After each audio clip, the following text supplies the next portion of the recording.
Hey everyone, and welcome to our latest explainer. So, today we're diving into something absolutely fascinating. We're talking about two of the oldest, most magnificent civilizations in human history, ancient India and ancient Egypt.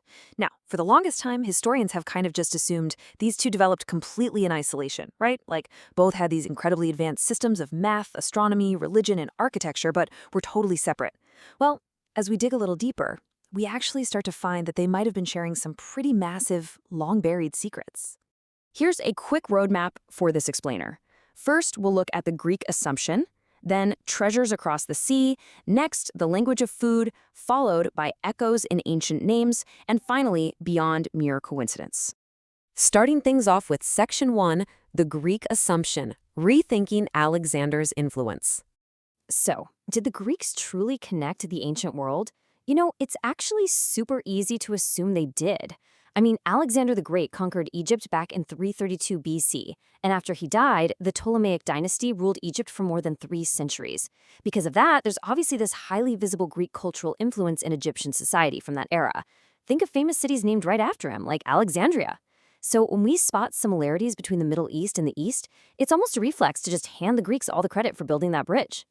But when you actually compare Alexander's Greeks, starting around 332 BC, with the much older pre-Greek trade era, a totally different picture emerges. Yes, sure, Greek influence is visible later down the line, but if we really want to find the true direct connective tissue between India and Egypt, we've got to look way, way earlier. The real connections between these two ancient superpowers actually bypass the Greek era entirely. Which brings us to Section 2, treasures across the sea, the maritime highway.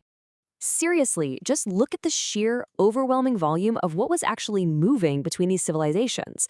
Check out this list of ancient Indian maritime cargo heading straight over to Egypt and the Middle East. We've got cotton, pearls, ivory, precious stones, medicinal plants, pepper, ginger, sugar, and indigo. We're not talking about, 1 or 2 lost merchants washing up on a beach somewhere. This represents a massive, sustained, and highly organized flow of commerce. Indian merchants were making regular trips to Egypt and beyond, just fully stocked with the absolute best treasures of the subcontinent. These two ancient hubs were completely united by the seas. Sure, geography in these vast, sweeping deserts separated them on land, but the sea wasn't a barrier at all. It was more like a vibrant, bustling highway. And when you have a highway exchanging physical products on this kind of massive scale, you inevitably end up exchanging ideas, culture, and language right along with them.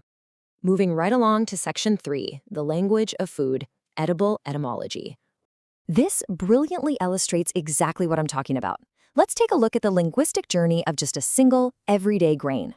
Step 1. In the ancient Indian language of Tamil, the word for it is arisi. Step 2.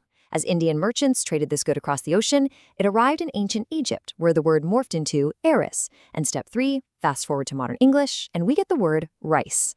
This is one of those fantastic aha moments. The word literally didn't come from Greek. It traveled directly from Indian shores straight to the banks of the Nile. And the crazy thing is, it wasn't just raw ingredients making the trip. It was the actual culture of comfort food itself. Over on the one side, we've got the traditional Indian dish of milk and rice. Depending on where you are, it's known as kheer, payasam, or doodh bath. Then, on the other side, look at the Egyptian equivalent, aris halli, which is also milk and rice. It is the exact same concept, sharing the exact same ancient root word for the grain, and it completely bypasses any kind of Greek influence. It's literally historical trade, brought right down to the relatable level of a warm, comforting bowl of food on your dinner table. That takes us to Section 4, echoes in ancient names, bypassing the Greeks.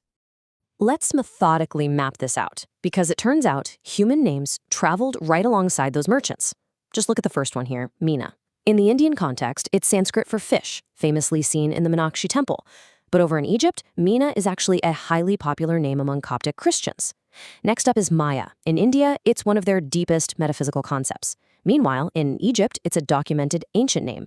Then we've got Hala. That's the name of a famous Satavahana king in Andhra Pradesh, and yep, it's also a prevalent name in Egypt today. Finally, Visha. It's a very common name in the eastern Indian region of Bengal, and it shows up again as a Coptic Christian name in Egypt. Honestly, this data is staggering. These names do not exist in the Greek tradition. We are looking at a direct, undeniably ancient link. And believe me, the list goes on.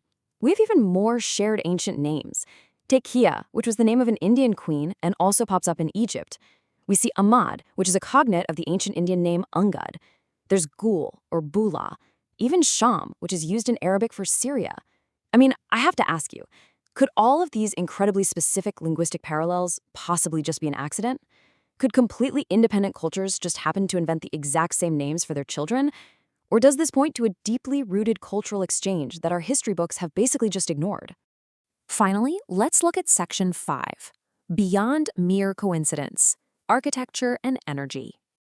To really grasp this connection, we first need to define a specific ancient Indian concept. It's called kumbhak. Basically, this is the pranayama posture dedicated to storing and conserving energy. You'll often see it utilized while sitting in Padmasana, or the lotus position. It's a foundational concept in Indian spiritual philosophy. The whole idea is about creating a very specific geometric shape with the human body to lock in and preserve your vital life force. So, with that in mind, look at the geometry of the Egyptian pyramids. They are, in essence, architectural kumbhak.